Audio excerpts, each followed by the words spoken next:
এই মুহূর্তে চলছে হাড্ডাহাড্ডি লড়াই আর্জেন্টিনা এবং ব্রাজিলের মধ্যে।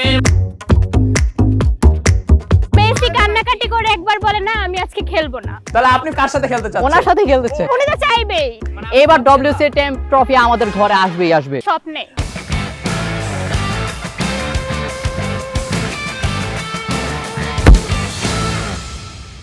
ডিয়ার অডিয়েন্স, আসসালামু আলাইকুম। বসুন্ধরা মেডিকেল সিটি প্রেজেন্টস আকাশিনা হলদা ফিফা ওয়ার্ল্ড কাপের এই বিশেষ আয়োজন powered by S Rahman properties আপনারা দেখছেন বাংলাদেশ প্রতিদিনের মাল্টিমিডিয়া প্ল্যাটফর্মে। আমি সোহাগান নাফিস, আপনাদের ফেভারিট হোস্ট অথবা ফেভারিট নাও হতে পারি, এটা আপনারা কমেন্ট বক্সে জানাবেন। আজকে হোস্ট অথবা রেফারি হিসাবে আপনাদের সাথে আছি। আমার সাথে আছে ডাই হার্ড ব্রাজিল ফ্যান, একজন নারী ভক্ত, এবং আছে একজন আর্জেন্টিনা ভক্ত, দ্যাট ইজ দ্য আকাশী ভক্ত। আপনি একটু আপনার পরিচয়টা দিন প্লিজ। আমার নাম স্বর্ণালী। আপনি ব্রাজিলের কি ভক্ত নাকি কি বলবো? অবশ্যই। আচ্ছা, কি রকম ভক্ত? Die hard fan. আচ্ছা, আমাদের সাথে আছে স্বর্ণালী, ব্রাজিলের ডাই হার্ড ফ্যান, এবং আমার বাম পাশে আছেন হচ্ছে আর্জেন্টিনার মোহাম্মদ আসাদ আলিফ, আমি একজন Argentinian die hard fan. That's very good. আমরা চলে যাচ্ছি আমাদের টস রাউন্ডে। যে টস রাউন্ডে জিতবে সেই কথা বলার প্রথম সুযোগ পাবে। আপনারা কি টস রাউন্ডের জন্য প্রস্তুত? আমাদের টস রাউন্ডে প্রথমেই আছে হচ্ছে রক পেপার সিজার। আপনারা করে ফেলুন আপনাদের মধ্যে এবং দেখি কে জেতে। Your time starts now. Argentina Argentina Brazil Brazil Brazil. আচ্ছা, আমরা দেখতে পাচ্ছি যে গেল হচ্ছে ব্রাজিল। ব্রাজিল সমর্থক কথা বলার সুযোগ পাচ্ছে প্রথমে। আপনার সময় হচ্ছে 2 মিনিট। 2 মিনিটের মধ্যে আপনাকে কথা শেষ করতে হবে এবং আপনাকে প্রমাণিত করতে হবে যে কেন 2026 সালের শিরোপা আপনাদের ঘরেই আসবে। 2002 সালের পর এত বছর পরে কেন আপনারাই এই ওয়ার্ল্ড কাপটা ঘরে নিয়ে আসবেন। এন্ড ইওর টাইম স্টার্টস নাও।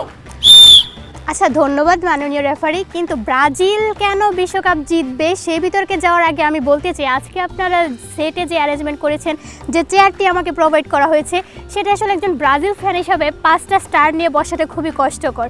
তাই আর্জেন্টিনা ফ্যানের জন্য খুবই ইজি, খুব বেশি ভারী না, মাত্র 3টা স্টার। এখন আসি কেন এবারের বিশ্বকাপ ব্রাজিলই জিতবে। কেন জিতবে না বলেন তো? কেন জিতবে না? ব্রাজিলের জন্মের পর থেকে আপনারা ব্রাজিলের অ্যাচিভমেন্ট বলেন, পারফরমেন্স বলেন, স্টার প্লেয়ার বলেন, সব কিছু মিলে ব্রাজিলের যে সেরা দল এখন পর্যন্ত এক্সিস্টই করে না। ইভেন 22 ওয়ার্ল্ড কাপের পরেও যদি ব্রাজিলের পারফরমেন্স দেখি, ব্রাজিল এখন পর্যন্ত 32টি ম্যাচ খেলেছে, যার মধ্যে 16টি উইন করেছে, 8টি ড্র, মাত্র 4টা হেরেছে, ইভেন গোল করেছে 54টা। এটা ছাড়াও মানে ব্রাজিলের তো অ্যাচিভমেন্টের শেষ নেই শুরু থেকে এখন পর্যন্ত। আর আর্জেন্টিনার কি আছে বলেন তো? আর্জেন্টিনার আছে জাস্ট কন্ট্রোভার্সি। 3টা ওয়ার্ল্ড কাপ, একটাও মনে হয় না ক্লিন হ্যান্ডে তারা নিতে পেরেছে। 3টাতেই কন্ট্রোভার্সি আছে কোনো না কোনোভাবে। 78-এরটাও আছে গম কেলেঙ্কারি, মানে ম্যাচ ফিক্সিং পেরুর সাথে। এর পরেরটাই তো হাত দিয়ে গোল দিচ্ছে। এখন যে তারা কী দিয়ে গোল দেবে আমি আসলে জানি না। তবে ব্রাজিলের একটা পসিবিলিটি আছে এবার কাপ নেওয়ার, কারণ ব্রাজিল যতবারই মানে ভেঙে পড়ছে, মানে যতবারই দেখা গেছে যে তারা একটু পিছিয়ে পড়ছে, এরপর তারা আরও বড়োভাবে ব্লাস্ট করছে, আরও বড় একটা অ্যাচিভমেন্ট নিয়ে ফিরে আসছে। আর আর্জেন্টিনা গত বছর কাপ নেওয়ার পর এই বছর কোনো পসিবিলিটিই নেই কাপ নেওয়ার, কারণ এরকম কোনো মানে টিম নেই পরপর ওয়ার্ল্ড কাপ নিছে, সেটা একমাত্র ব্রাজিলই নিছে। পরপর ওয়ার্ল্ড কাপ নেওয়ার যদি কোনো রেকর্ড ওয়ার্ল্ডে থেকে থাকে সেটা একমাত্র ব্রাজিলেরই আছে। সো এবারও আশা করা যায় যে ব্রাজিলই ওয়ার্ল্ড কাপ নিবে। বসুন্ধরা মেডিকেল সিটিতে নির্মিত হচ্ছে বসুন্ধরা ইন্টারন্যাশনাল হসপিটাল। আধুনিক আবাসন, কমার্শিয়াল স্পেস ও মেডিকেল শেয়ার বুকিংয়ের জন্য আজই যোগাযোগ করুন এস রহমান প্রপার্টিজ। প্রিয় দর্শক, আপনারা এতক্ষণ শুনছিলেন ব্রাজিল নারী ভক্তের অসাধারণ কিছু যুক্তি। এবার কিন্তু আমরা চলে যাব আর্জেন্টিনা ভক্তের কাছে। আপনি কি রেডি?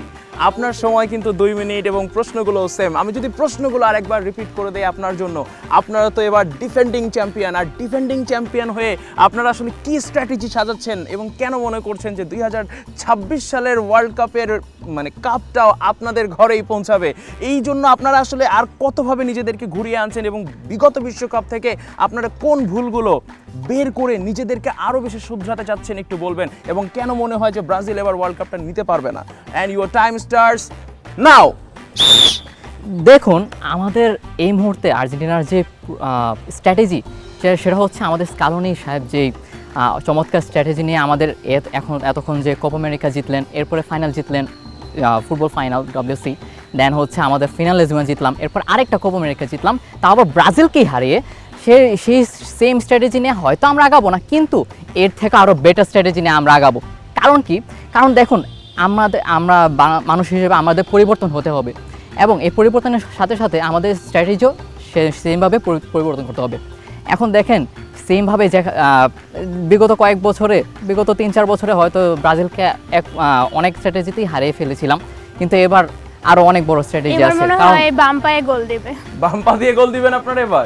বাম পা ডান পা ইট ডাজন্ট ম্যাটার, কারণ হাতও আমাদের জন্য matter গোল তো করে না, গোলই। হাতও আমরা matter তো করে না। পেনাল্টি মিস করব না যে চলে যাবে বাইরে। যাই হোক, আর কি বলবো, সেমিফাইনাল বা কোয়ার্টার ফাইনালের যে আচ্ছা। দুঃখ, সেটা তো এখনো তারা ভুলতে পারেননি। তো থাকে আর্জেন্টিনার আরেক নাম তো এখন পেনাল্টিনা হয়ে গেছে। আগে নিজেরা পেনাল্টিতে জিতো না। আচ্ছা ওনাকে যাই হোক, প্লিজ। আমাদের স্ট্র্যাটেজি নিয়ে যদি বলি, এখন দেখেন আমাদের আর্জেন্টিনার যদি আমি স্কোয়াড ডেপথ বলি, ওনাদের মতো এত তারকা নিয়ে তো আমার কোনো লাভ নেই। আমার কি দেখতে হবে, আমার দেখতে হবে যে আমার ভ্রাতৃত্ব বন্ধন কতটুকু আছে। আমাদের যদি আমি ডিফেন্স দেখি, আমার প্রথমে আমি যদি গোলরক্ষককে দেখি, প্রথমে আছে আমার Emiliano Martinez, obviously the greatest of all time for recent Times. এরপরে হচ্ছে আমাদের আছে জোয়ান মোসো, যে কিনা রিসেন্ট টাইমে অ্যাথলেটিকো মাদ্রিদকে সেমিফাইনাল পর্যন্ত পৌঁছে নিয়েছে, যে কিনা জোয়ান ওবলাকের পরিবর্তিতে ছিল। এরপর হচ্ছে আমি যদি ডিফেন্সটা দেখি, ডিফেন্সে হয়তো অনেকে মনে করবে যে না, ডিফেন্সে হয়তো আর্জেন্টিনাকে কয়েকটা গোল দিয়ে দিতে পারবো, কিন্তু না, আমাদের আছে অলরেডি আমাদের senior campaigner Otamendi, we know how he is. এরপরে হচ্ছে আমাদের ক্রিস্টিয়ানো রোমেরো, দেন আছে আমাদের লিসান্দ্রো মার্টিনেজ। এরপরে নতুন বালেরদির জায়গায় নতুনভাবে আরও সংযুক্ত হচ্ছে অনেক বড় ডিফেন্ডার। এরপরে আমাদের আরও অ্যাটাকার যারা আছে, তারা সবাই এত ভালো মতো করতে পারেন, অ্যাটাক করতে পারেন, তা আমার বলার প্রয়োজন বোধ করি না।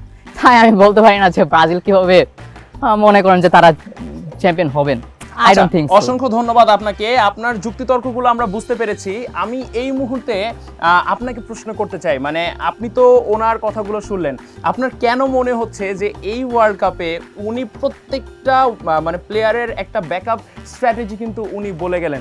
আচ্ছা আমরা যদি মেসির কথাই ধরি, এবং আপনাদের আছে হচ্ছে নেইমার, এই মেসি আর নেইমারের বিকল্প আপনি কি মনে করেন যে কেন এই টিমগুলো মানে বের করতে পারছে না? আপনাদের যেমন নেইমার আমরা শুনতে পাচ্ছি, মানে আমাদের কানে আসছে যে নেইমার হচ্ছে এইবার ওয়ার্ল্ড কাপে প্রথম 3টা বা 4টা ম্যাচ খেলতে পারবে না। তো সেক্ষেত্রে আপনাদের স্ট্র্যাটেজিটা কি হতে পারে? না না, উনি যেটা বলছে এর সাথে কি আপনি অ্যালাইন করতে পারেন? মানে আপনার কি মনে হয়, যদি আপনারা শুরুতেই খেলতে না পারেন, তাহলে আপনাদের মানে ফাইনাল পর্যন্ত কি আপনারা আসলেই পৌঁছাতে পারবেন? না না, আমাদের ব্রাজিল আসলে আগে নানা বলে দিচ্ছে, যাই হোক। কখনোই নেইমারের উপর ডিপেন্ডেন্ট ছিল না। একদম ডে 1 থেকেই তাদের একদম, যদি আপনি মানে অ্যালিসন বেকার থেকে শুরু, অ্যালিসন বেকারেরও দেখা যায় তারা একটা ব্যাকআপ রাখে, এমন না একটা মানে এইখানে তো মানে স্টারের অভাব নেই। তাদের যে টিম স্ট্র্যাটেজি, তাদের যে টিম কম্বিনেশন, এই ব্রাজিলের এই খেলার সৌন্দর্যটাই মেইনলি তাদের এই টিম পারফরম্যান্সের উপর বেস করে উঠে আসে। তাদের এই বেঞ্চের গরম আমি সেই ডব্লিউসি 2022 থেকে শুনে আসতেছি। এই না, বেঞ্চের উনি তো বলছেন যে ওনাদের স্টারের অভাব নাই, সেক্ষেত্রে আপনাদের কি স্টার কম হয়ে যাচ্ছে? স্টার দিয়ে আমি কি করব যখন আমরা ডিপেন্ডেন্ট থাকি না। একজনের উপর আমাদের 22 জনের 22 জন হচ্ছে কি বলবো, মানে 22 জনের 22 জন কি ওনারা কি পারবে এবারে ওয়ার্ল্ড কাপ নিতে? পারবে না কি? করে একবার বলে না আমি আজকে খেলবো না, কিন্তু আপনাদের নেইমারও তো পড়ে যায় একটু পর পর। আমাদের এটাতে ম্যাটারই করে না, আমরা তো নেইমারের উপর ডিপেন্ডেন্ট না, আমরা বললাম। মানে আপনি বলতে চাচ্ছেন যে নেইমার আপনাদের মেইন অ্যাসেট না? মেইন উনি অবশ্যই অ্যাসেট, কিন্তু মানে ওয়ান এন্ড অনলি অ্যাসেট না। আচ্ছা ওয়ান এন্ড অনলি না, আপনাদের কাছে কি Messi one and only asset? অবশ্যই না। কারণ আপনাদের আর কে আছে বিকল্প? আমাদের অবশ্যই আমাদের জুলিয়ান আলভারেজ আছে, আমাদের লাউতারি মার্টিনেজ আছে, এরপরে আছে আমাদের নতুন নিকো পাজ, যিনি কিনা মিডফিল্ডেও খেলতে পারবে।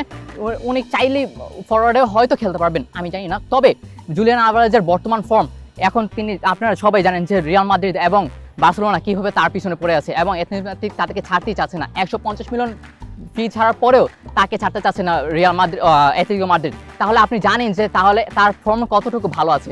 এখন আপনি কিভাবে বলতে পারেন যে লিওনেল মেসির কোনো ব্যাকআপ? আচ্ছা আপনাদের দুইজনের কাছে আমার প্রশ্ন, আপনারা কি দুইজনই আপনারা কি ফাইনাল খেলতে পারবেন? আর যদি না খেলতে পারেন, মানে আমার ব্রাজিল ভক্তের কাছে সর্বোচ্চ প্রশ্ন, ফাইনাল খেলার রেকর্ড একমাত্র ব্রাজিলেরই আছে। ঠিক আছে, ব্রাজিল ভক্তের কাছে আমার প্রশ্ন, আপনি ফাইনালে কোন দলের বিরুদ্ধে খেলতে চান, আর আপনি ফাইনালে কোন দলের বিরুদ্ধে খেলতে চান? এবং আপনারা যদি একে অপরের সাথে খেলতে না চান, তাহলে কেন না চান, এটা একটু আমাদেরকে বলুন। আমি অবশ্যই খেলতে চাই। আমি অবশ্যই মানে 3 স্টার বা 3বার কাপ নেওয়া কোনো দলকে আমরা প্রতিপক্ষ হিসাবে এক্সপেক্ট করব না।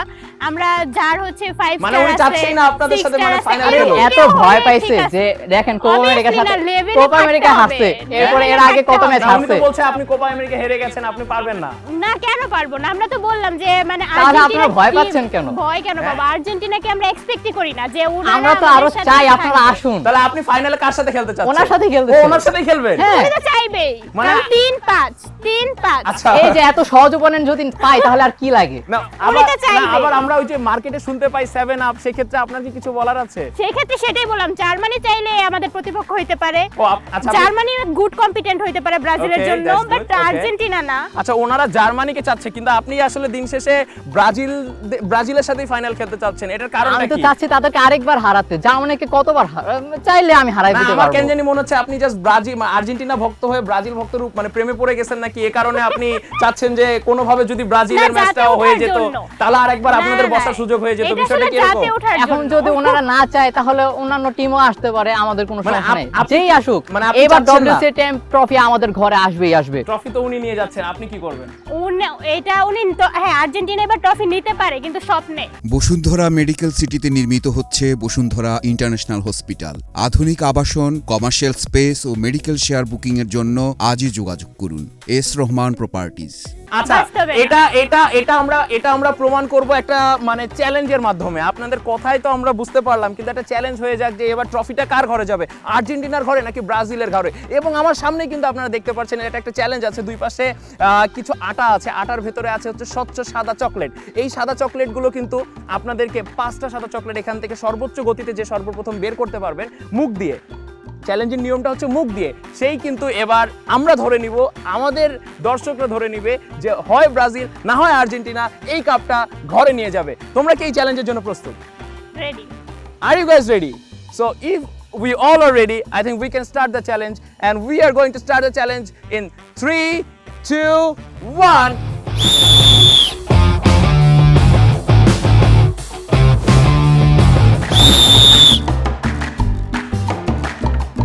আমরা দেখতে পাচ্ছি এই মুহূর্তে চলছে হাড্ডাহাড্ডি লড়াই আর্জেন্টিনা এবং ব্রাজিলের মধ্যে, এবং ব্রাজিল অলরেডি আমি দেখতে পাচ্ছি 4টা বের করে ফেলেছে এবং 4টা আটা থেকে বের করে সাইডে রেখে দিয়েছে। সেই তুলনায় আমরা দেখতে পাচ্ছি আর্জেন্টিনা এখন পর্যন্ত একটিও পারেনি, and we can see the winner of this round, audience, and the winner is আমার পাশে একটু তোমরা দুজন চলে আসো, and the winner is Brazil.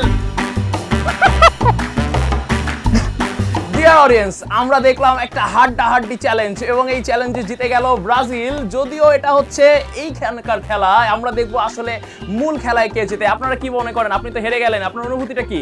দেখুন, আমি এসব মুখের খেলায় চলি না, আমার খেলা হচ্ছে মাঠের এখানে খেলা। তো ম্যাচ ফিক্সিং এর কোনো ব্যবস্থা ছিল না, যার কারণে আগে মাঠের আর্জেন্টিনা খেলা একটা জিতে নেয়। পেনাল্টি শুট দিয়ে দেয়। যাই হোক, দর্শকরাই বলে দিবে যে আসলে এখানে কিসের ব্যাপার ছিল আর কিসের ব্যাপার ছিল না। দর্শক মণ্ডলী, এই অনুষ্ঠানটি আপনারা নিয়মিত দেখতে পারবেন বাংলাদেশ প্রতিদিনের মাল্টিমিডিয়ায়। আপনাদের জন্য একটি তথ্য জানিয়ে রাখি, সেটা হচ্ছে আপনারা যদি বসুন্ধরা ইন্টারন্যাশনাল হসপিটালের শেয়ারের গর্বিত মালিক হতে চান, শুধুমাত্র 10 লক্ষ টাকা বুকিং মানি দিয়ে কিন্তু আপনারা এই বুকিংটি কনফার্ম করতে পারবেন। আপনাদের সাথে দেখা হবে অন্য কোনো পর্বে। আজ আমি সোহাগ নাফিস বিদায় নিচ্ছি। আসসালামু আলাইকুম।